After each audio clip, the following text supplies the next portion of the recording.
অবশেষে এনসিপিকে নিয়ে সরকারের যে ভাবনা, সরকারের বিভিন্ন রকমের পদক্ষেপ, এনসিপিকে বড় দলের মর্যাদা দেয়া, এনসিপিকে রাষ্ট্রীয় পৃষ্ঠপোষকতায় বিভিন্ন জনসভা পথসভা করানো, আইনশৃঙ্খলা রক্ষাকারী বাহিনীর নজিরবিহীন উপস্থিতি, রাষ্ট্রীয় কোষাগারের টাকা খরচ করে তাদের পেছনে ঢালা, এই ব্যাপারগুলো সরকারের কাছে আনুষ্ঠানিকভাবে অভিযোগ আকারে দায়ের করা হলো। এই অভিযোগগুলো গতকালকে যখন ১৩ দলের সঙ্গে বৈঠক করলেন প্রধান উপদেষ্টা, তখন ১৩ দলের পক্ষ থেকে বলা হয়েছে অনেক কথা। সেই বৈঠক শেষে নুরুল হক নূর সাংবাদিকদের সঙ্গে আলাপকালে এনসিপিকে এই গুরুত্ব দেয়া, নিবন্ধন না থাকা একটা দলকে কিভাবে সরকার বড় দল হিসেবে আখ্যা দেয় সেই ব্যাপারে প্রশ্ন তুলেছেন। ১৩ দলের পক্ষ থেকে এই প্রশ্ন তোলা হলেও এখন পর্যন্ত বড় দল বিএনপির পক্ষ থেকে এই ধরনের কোনো প্রশ্ন তুলতে আমরা দেখিনি। তাহলে বিএনপি এক ধরনের এনসিপির সঙ্গে সমঝোতার রাজনীতি কি করে চলেছে? তারা নিশ্চুপ থাকার রাজনীতি কিছু করে চলেছে?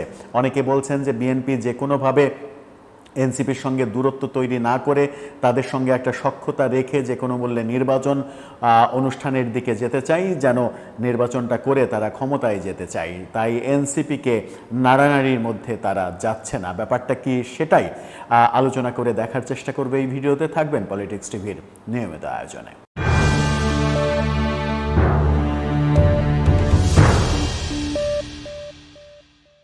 দর্শক, পলিটিক্স টিভির নিয়মিত ভিডিওগুলো স্পন্সর করছে প্রজাপতি.টিভি, নতুন ওটিটি প্ল্যাটফর্ম। আপনারা চাইলে ইউটিউবে, ফেসবুকে, ইনস্টাগ্রামে, টিকটকে দেখে নিতে পারেন। ডেসক্রিপশন বক্সে লিঙ্ক দেওয়া থাকবে, সেখান থেকেও আপনারা দেখে নিতে পারেন প্রজাপতির কার্যক্রম।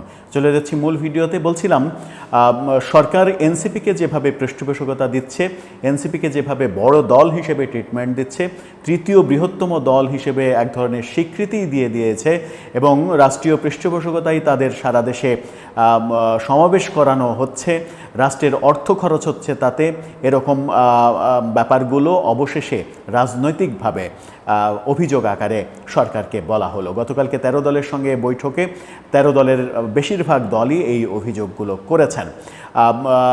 গণ অধিকার পরিষদের সভাপতি নুরুল হক নূর তিনি বের হয়ে এসে সাংবাদিকদের সঙ্গে আলাপকালে বলেছেন, গণ অভ্যুত্থানের পরে বিপুল জনপ্রিয় জনসমর্থিত সরকার যদি কোনো নির্দিষ্ট দলের প্রতি হেলে যায়, তাহলে তাদের প্রতি জনগণের সমর্থনও সরে যাবে, যার ফলে আগামীতে কিন্তু প্রশ্ন তৈরি হতে পারে এই সরকারের অধীনে একটি সুষ্ঠু নির্বাচন হবে কি না। সেটা আজকের বৈঠকে আমরা সরকারকে মনে করিয়ে দিয়েছি।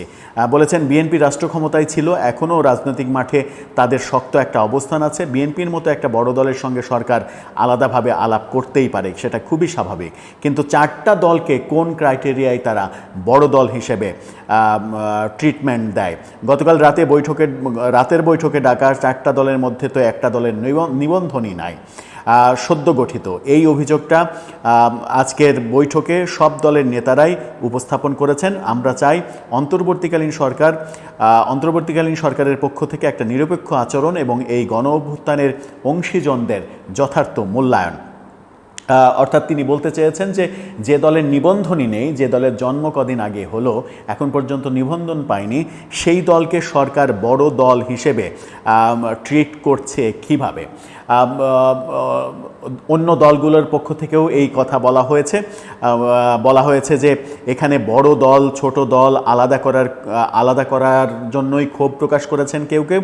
অনিবন্ধিত এনসিপি কী করে বিএনপির মতো দলের সঙ্গে একদিনে ডাক পেল তা নিয়েও প্রশ্ন তুলেছেন সবাই।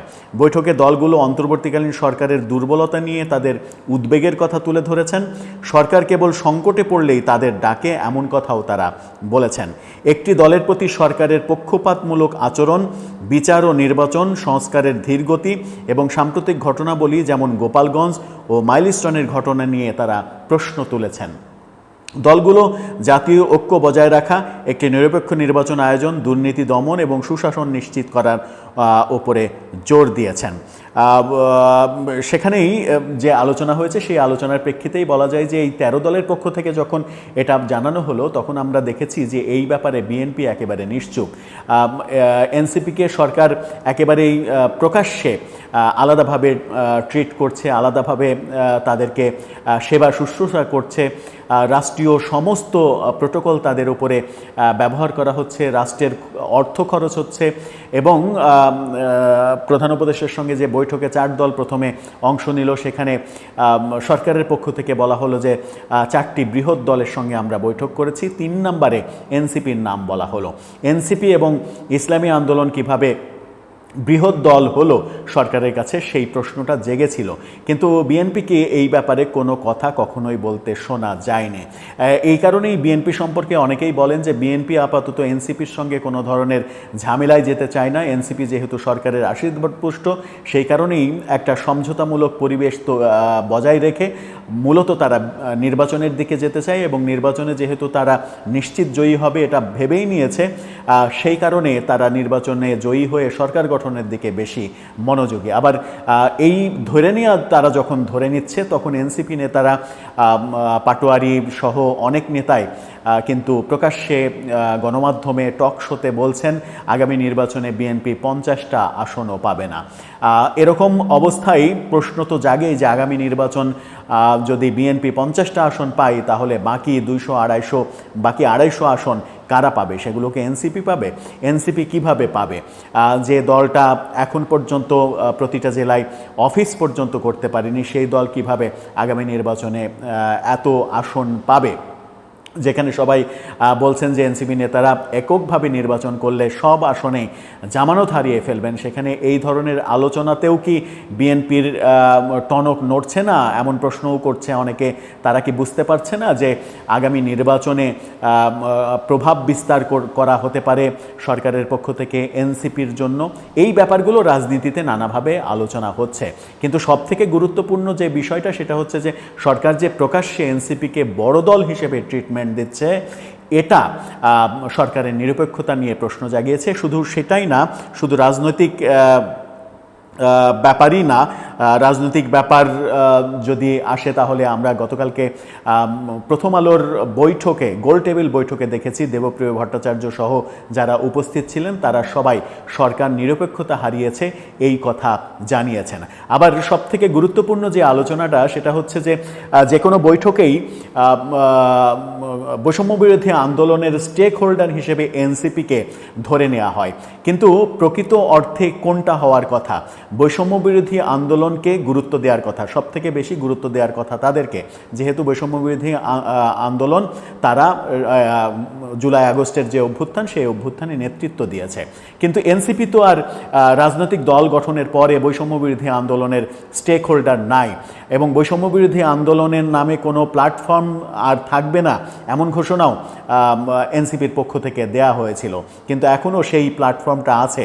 যদি সরকার বৈষম্য বিরোধী আন্দোলনের স্টেক হোল্ডারদের গুরুত্বই দিতে চায় তাহলে তো রিফাত রশিদ যিনি বৈষম্য বিরোধী আন্দোলনের আহ্বায়ক, এখন আরেকজন রয়েছেন সম্পাদক, তাদেরকে ডাকার কথা। প্রতিটা মিটিংয়ে কিংবা প্রতিটা গুরুত্বপূর্ণ আলাপে বৈষম্য বিরোধী আন্দোলনের স্টেক হোল্ডার হিসেবে আন্দোলনের সরাসরি স্টেক হোল্ডার নেতৃত্ব দানকারী একটা সংগঠন হিসেবে তাদেরকে ডাকার কথা, এনসিপি নেতাদেরকে ডাকার কথা নয়। এই ব্যাপারগুলোও আলোচনা হচ্ছে। সব মিলিয়ে তখনই প্রশ্ন আসছে যে এনসিপি যখন রাজনৈতিক দল গঠন করে ফেললো তখন অন্যান্য রাজনৈতিক দলের মতো তারাও একটা রাজনৈতিক দল হয়ে গেল, কিন্তু সেটাকে যখন সরকার ওন করছে, সেটাকে যখন নানাভাবে পৃষ্ঠপোষকতা দিচ্ছে, তখনই প্রশ্ন উঠছে যে সরকার নিরপেক্ষতা হারিয়ে ফেললো কিনা।